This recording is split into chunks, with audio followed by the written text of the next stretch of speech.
في فيديو النهاردة ان شاء الله هنتكلم عن تربية الفراخ البيضة في البيت واهم الاسرار اللي هتخليها زي الفراخ البلدي بالظبط، وازاي تطلعي منها افضل انتاج. بس قبل ما نبدأ الفيديو، انا اسمي خالته هند. يا ريت تعملوا لي لايك للفيديو واشتراك في القناة بتاعتي لو لسه مش مشتركين. صلوا على النبي كتير وتعالوا نبدأ. في الاول اول حاجة حبيبتي، ده رقم واحد، انك هتطلعي منها حق الله. حق الله ازاي؟ مش هستنى لما تكبر وخلاص واخلص وبعدين اشوف هطلع منها ايه لله، لا. انت لازم تحطي في نيتك قبل الفراخ ما تدخل بيتك هتطلعي منها ايه لله، ودي اهم حاجة لازم تعمليها. نتكلم بقى عن الحاجة اللي هتخلي لك الفراخ كبدها نقي. ولو الفرخة بتاعتك الكبد بتاعها سليم والدورة الدموية بتاعتها سليمة، خلاص انت كده خدتي فرخة ممتازة. طيب ايه اللي هيخلي لي الكبد بتاع الفراخ بتاعتي نقي يا خالته هند؟ الكركم والعسل الاسود. الكركم والعسل الاسود هيخلي لك الفرخة تنمو بصحة كويسة، فرخة نظيفة، فرخة ما فيهاش اي شيء وحش. هتبدأي تحسي ان انت بتاكلي فراخ بلدي بالظبط. طبعا طول ما الكبد بتاع الفرخة سليم وماشي كويس، وطول ما الجهاز الهضمي بتاعها نظيف، خلاص الفرخة كده هتنمو بأمان وهيبقى جلدها زي ما انت شايفة كده. الفرخة اللي قدامك دي ما شاء الله.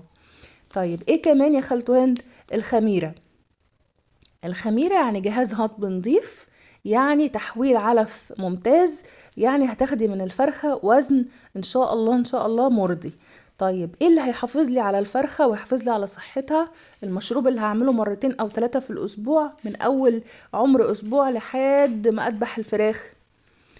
المشروب هيبقى عبارة عن بصل وتوم وليمون وخل مضروبين في الخلاط ومتصفيين كويس، والمية بتاعتهم دي هناخدها نحطها على المية اللي الفراخ بتشرب منها. خلاص. طب يا خالته هند، انا حسيت ان الفضلات بتاعه الفراخ كده مش مظبوطه، اعمل ايه؟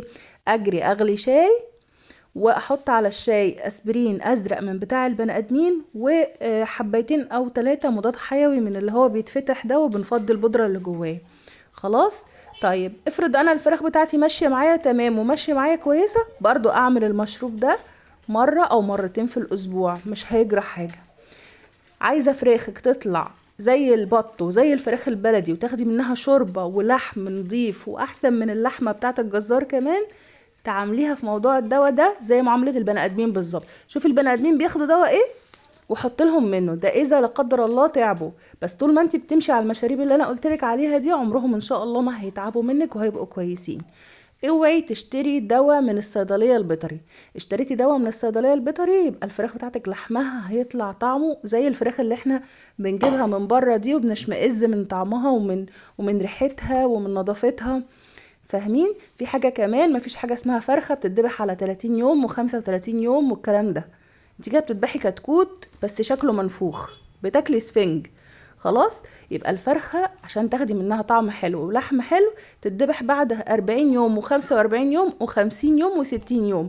الفرخة اللي انت شايفاها قدامك دي عمرها 60 يوم. ليه خالته هند سايباها 60 يوم؟